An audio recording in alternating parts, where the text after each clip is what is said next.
부모님의 희생에 보답하는 방법은 내 희생뿐이야. 나는 나쁜 딸이야. 이민 2세대인 K 장녀 엠버는 타국에 자리 잡은 부모님을 보며 이런 생각을 하고 있습니다. 이 시대를 살아가는 2030 세대들이라면 누구나 마음 한켠에 갖고 있을 법한 말들이죠.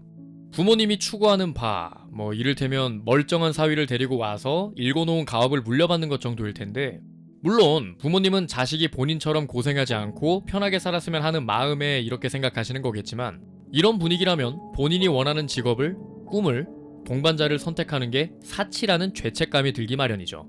부모님이 원하는 대로 살면 남들 보기에도 떳떳하고 좋을 테니까요. 우리는 그렇게 답안지를 작성하듯 좋은 대학에 가서 졸업을 하고 좋은 회사에 가서 취업을 하고 젊은 시절 꿨었던 찬란한 꿈들은 청춘이라는 서랍 안에 고이 접어넣습니다. 엘리멘탈은 이민자의 이야기를 다루면서도 지극히 한국적인 내용을 담고 있습니다.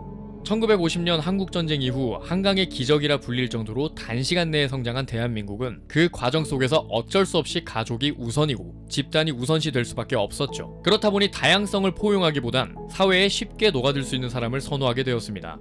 그렇기에 지금의 20대, 30대들은 본인이 원하는 바를 추구할 때 그저 남들과는 다른 방향임에도 불구하고 엇나간다고 생각하고 또 그렇게 보입니다. 별종이라고 손가락질을 받죠. 주위 어른들은 묻습니다. 그게 돈이 되냐? 이때 우리는 나에게 희생해주신 부모님을 떠올리며 큰 빚이라도 진 양 책임감, 부담감 등이 몰려옵니다. 내가 하고 싶은 일로 성공하지 못하면 어떡하지? 라는 불안감도 오고 망설이게 됩니다. 결국엔 남들이 걸어가는 길을 택하게 되죠. 그래서 엠버와 부모님이 소통하는 방식을 볼 때 가슴이 먹먹해지는 이유는 마치 나의 상황과 비슷하기 때문이지 않을까 싶습니다. 서글프죠, 많이. 이야기를 꺼내기도 전에 칼같이 잘라내니까.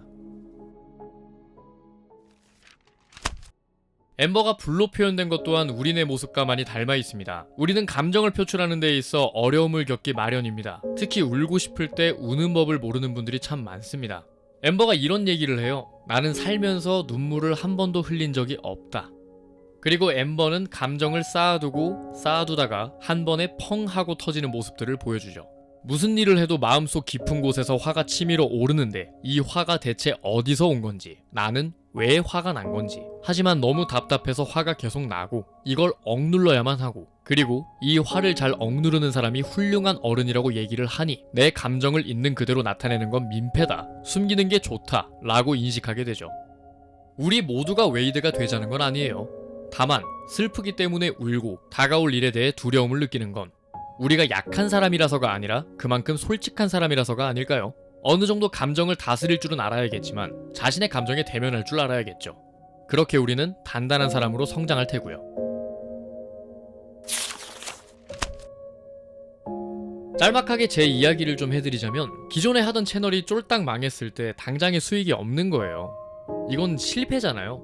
분명 내가 좋아하는 것을 좇아서 집을 나온 건데, 벌어진 일에 대해서 하소연을 하든 생활고를 솔직하게 얘기를 하든 결국 어머니한테 해야 될 텐데, 이 얘기를 하고 난 뒤가 너무 두려운 거죠. 내가 갖고 있던 막연한 불안감이 실현됐고 그걸 인정해야 되니까. 인정하는 순간 어머니의 가슴에 대못을 박는 것 같으니까. 그래서 모든 감정을 억누르고 상하차든 뭐든 잡히는 일을 다 했어요. 그리고는 술독에 빠져 살았는데, 어느 정도였냐면 밥을 먹으면서 반주를 하고 컴퓨터 앞에 앉아서 스타벅스 플라스틱 컵 있죠? 얼음 채워서 소주 부어놓고 빨대로 마셔요. 자기 전에도 술을 마셔요. 술을 안 마시면 못 자니까. 내가 처한 현실을 직시할 용기가 없었던 거죠. 하루도 빠짐없이 되뇌입니다. 나는 끝났다. 나는 망했다. 나는 더 이상 갈 곳이 없다. 휴대폰도 안 보고 살았어요. 확인하면 그 안에 무슨 말이 적혀있을지 모르니까요. 그러게 엄마 말 좀 들었어야지, 잘 안 될 거라고 몇 번을 얘기했니? 같은 격한 반응부터 고생했다 내려와라, 그만하면 됐다 같은 온건한 반응까지도 저의 실패를 인정해야만 하는 말들이었을 테니까요. 거의 2-3달 가까이를 무기력하게 보낸 것 같습니다. 그러다 문득 엄마한테 온 카톡을 봤어요. 여기에 큰 이유는 없었습니다. 계속 연락을 하시는데 피하게 되니까. 이게 계속 피할 수만은 없는 노릇이었죠. 걱정하는 내용, 응원하는 내용이 열댓 개가 쌓여 있었어요. 전화를 했죠. 솔직하게 얘기를 했어요. 처한 상황을. 엄마는 큰 얘기를 하진 않았어요. 그냥 잠자코 듣기만 하셨어요. 너무 무서웠습니다. 그 다음 엄마의 말이 뭐가 나올지 모르니까. 한편으로는 포기도 했습니다.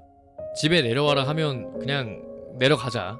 그래, 이만하면 됐다 라고 생각하던 찰나 엄마는 이렇게 얘기했어요.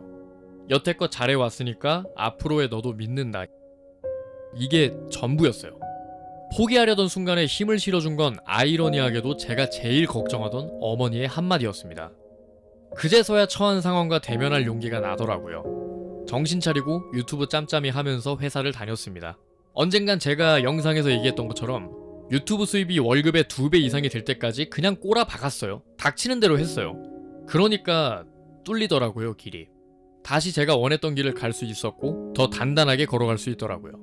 실패해도 까짓것 다시 일어나면 되지가 마음속에 자리 잡히더라고요. 엠버도 결국엔 본인이 원하는 길을 찾고 정진하는 모습을 보여줬다시피 여러분들이 걷고 있는 길은 틀리지 않았어요. 우직하게 밀고 나갑시다. 삶이라는 하얀 눈밭에 발자국을 가장 먼저 남기는 건 여러분이거든요.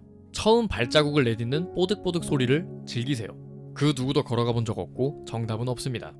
부모님이 반대한다. 가본 적 없는 길이니까 걱정하시는 게 당연합니다. 그렇기 때문에 우리는 발자국을 남겨서 나 이만큼 걸었다고, 나 이렇게 열심히 한다고 보여줘야 설득도 가능하지 않겠습니까? 그러니 마음속에 있는 두려움은 잠시 접어둡시다. 걱정도 넣어둡시다. 여러분들이 걷고 있는, 걷게 될 그 길의 끝에 여러분들만의 웨이드는 언제나 기다리고 있을 테니까요.